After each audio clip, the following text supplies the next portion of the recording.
Hi friends, welcome to our channel. So in this video, we'll be learning how to make perfect burnt garlic fried rice.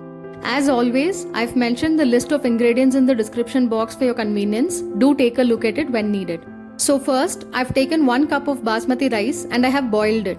I always prefer and strongly recommend boiling the rice to make fried rice instead of pressure cooking or making it in the rice cooker. This is because only when you boil it, it'll stay loose and not stick to one another. If you already know how to boil it, well and good, but if you don't worry, I'll quickly walk you through the process. Next, we'll need finely chopped beans, carrot and cabbage, about 6 to 7 tablespoons each.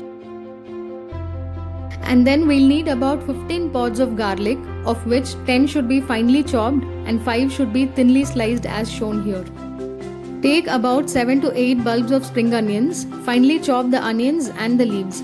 And finally, 2 tablespoons of butter and 2 tablespoons of soya sauce. I have used dark soya sauce here, but if you want, you can use the lighter one too.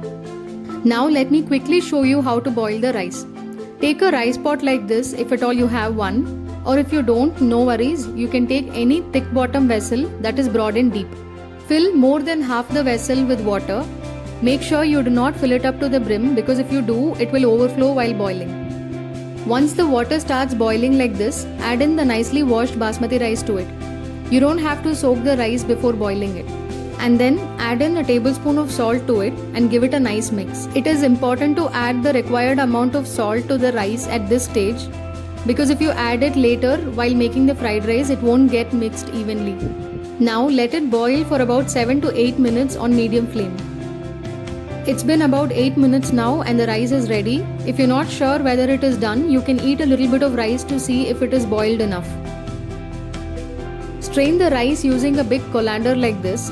Let the rice remain in the colander until the water drains out completely.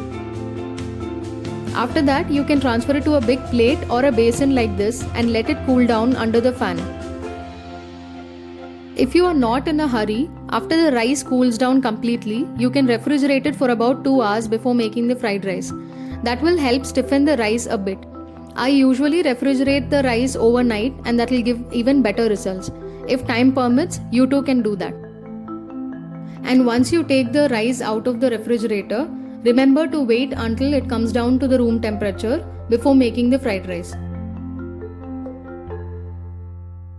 Now, heat 3 tablespoons of cooking oil in a pan. When the oil is in medium heat, add in the sliced garlic like this. Make sure you separate the pieces like this and roast it in low flame until it turns golden brown.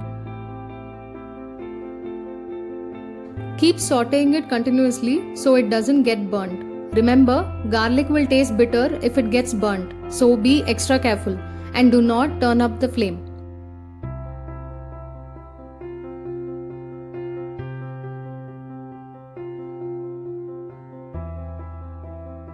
As you can see, the garlic has turned golden brown. This can be transferred to a bowl now.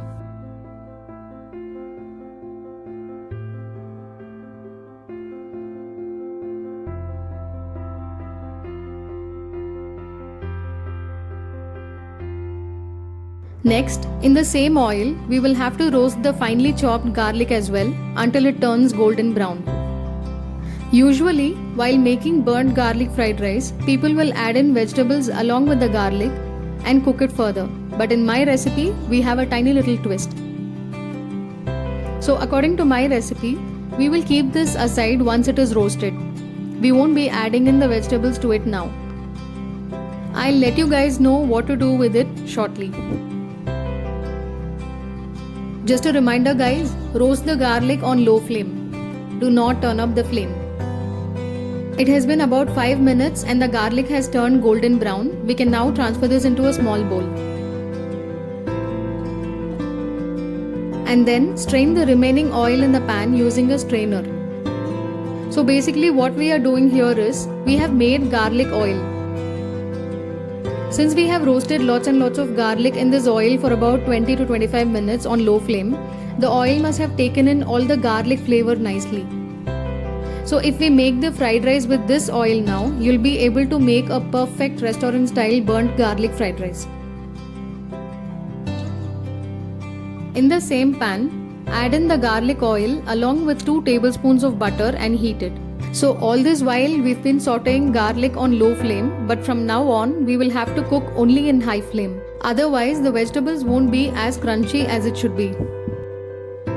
Once the oil and the butter is hot enough, we can add in the spring onions. Remember to keep sauteing it continuously since it is on high flame. After it is half cooked, you can now add in the beans. At this stage, you can add in some salt to the vegetables. Do keep in mind that we have already added salt to the rice, so add accordingly. Once the beans is half cooked, add the carrots and add a 1/4 teaspoon of sugar to it and give it a nice mix.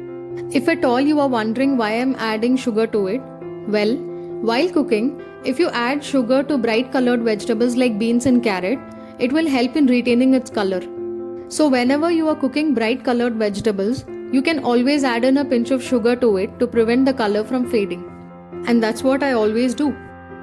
Once the carrot is half cooked, you can add in the cabbage. Do not leave the cabbage in there for long, else it will leave out water and will become soggy.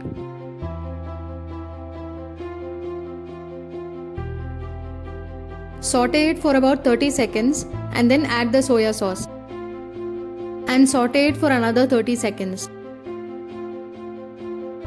Now you can lower the flame and sprinkle all the roasted chopped garlic on the vegetables and give it a gentle mix.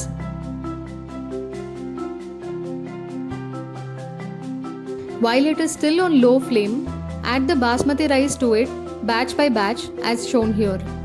Do not add all the rice at one shot, add it in batches so the rice won't stick to one another.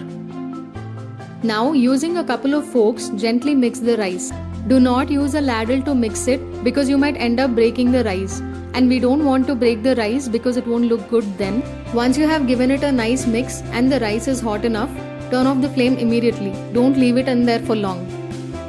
Finally, our yummy burnt garlic fried rice is ready. We can now transfer it to a serving bowl. Once you transfer it to the serving bowl, garnish it with spring onion leaves and roasted garlic slices as I have done it here. And with that, your flawless burnt garlic fried rice will be ready. Hope you guys will also try this at your home, and don't forget to let us know how you liked it. And if you like this video, please hit the like button and do share the video with your friends and family members, and most importantly, subscribe to our channel if you haven't yet.